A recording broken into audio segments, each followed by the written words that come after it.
le mythe de Prométhée prolonge et amplifie le récit de la lutte entre Zeus et les titans, entre l'ordre et le désordre. Prométhée est un titan, frère d'Atlas. Mais c'est un descendant tardif des titans. Donc il représente une forme de révolte plus complexe, moins brutale et sauvage, non plus l'insurrection de la terre-mère, mais celle du désir potentiellement pervers, en l'occurrence le désir d'aider les hommes, d'en faire les égaux des dieux. Pour y parvenir, il ne manque pas d'ingéniosité. D'où son nom, Prométhéeus, la pensée prévoyante. C'est lui qui aurait donné naissance aux premiers hommes, en les façonnant dans la terre glaise. Mais pour les animer, Prométhée ne dispose pas de la lumière de l'Olympe, seulement du feu qu'il a volé aux chars du soleil. On voit le symbole, l'homme prométhéen ne sera pas un être spirituel, mais seulement une sorte de golem.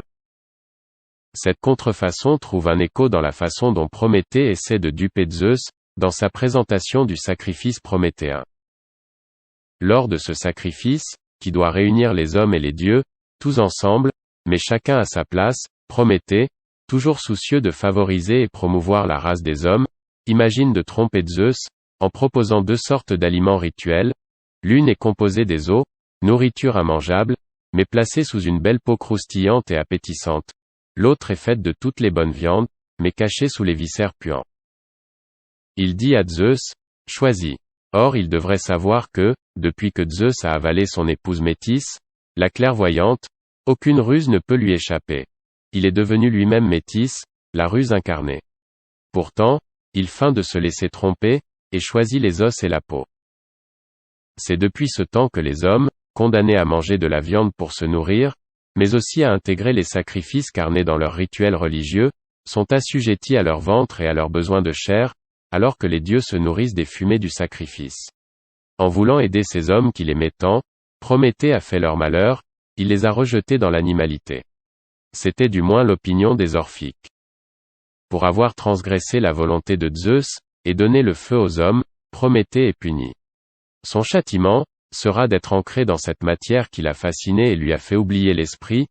Zeus l'enchaîne à un rocher sur le mont Caucase, pendant qu'un vautour lui mange le foie, dont les anciens croyaient qu'il était en relation avec la terre, d'où la science des aruspices étrusques, qui s'appuyait sur cette prise de terre en examinant le foie des animaux. C'est Héraclès, créature de Prométhée, mais qui lui, a réussi son ascèse et ses travaux, qui le libérera. Prométhée, reconnaissant, lui indique alors le lieu de son dernier travail, le jardin des Hespérides, sur le mont Atlas. Ainsi, la condition humaine va bénéficier d'un double courant d'énergie, une montée du demi-dieu vers le titan déchu, et une descente de l'esprit vers la condition humaine, par l'intermédiaire du titan. Au terme de cette réconciliation, Héraclès est bien le héros sauveur qui met fin à une triple faute initiale, la sienne, qu'il expiait par les travaux, celle de Prométhée, et celle de l'humanité, cette forme païenne du péché originel, qui a permis aux chercheurs de rapprocher le personnage christique et Héraclès. Une autre tradition proposait une rédemption de Prométhée assez différente. Son frère Épiméthée, l'imprévoyant, est celui qui avait ouvert la boîte de Pandore, contre l'avis de Prométhée. On sait ce qui s'ensuivit. Tous les maux du genre humain, que Prométhée avait eu le plus grand mal à y enfermer, sortirent, et il ne resta au fond de la boîte que l'espérance. Or, et justement parce qu'Épiméthée est tiré vers la matière et l'animalité, la légende le confond souvent avec le centaure Chiron, cet être à moitié humain et à moitié animal.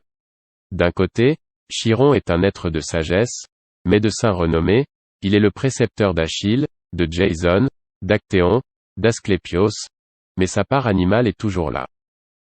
En principe, Chiron Épiméthée était immortel. Mais, touché au pied par une flèche d'Héraclès, dont l'arc était réputé infliger des blessures inguérissables, il souffre horriblement, et finit par implorer Zeus, de lui reprendre son immortalité pour que la mort le délivre de la souffrance, sa vie sans fin n'est plus qu'une calamité. Il offre cette immortalité à son frère Prométhée. Zeus accepte. Le titan revenu de sa révolte s'apprête à rejoindre les immortels, tandis que meurt le centaure. Il faut que la matière meure pour que l'esprit grandisse. On pense à Saint Jean. Il faut que le Christ grandisse et que je diminue. Jean 3 verset 30.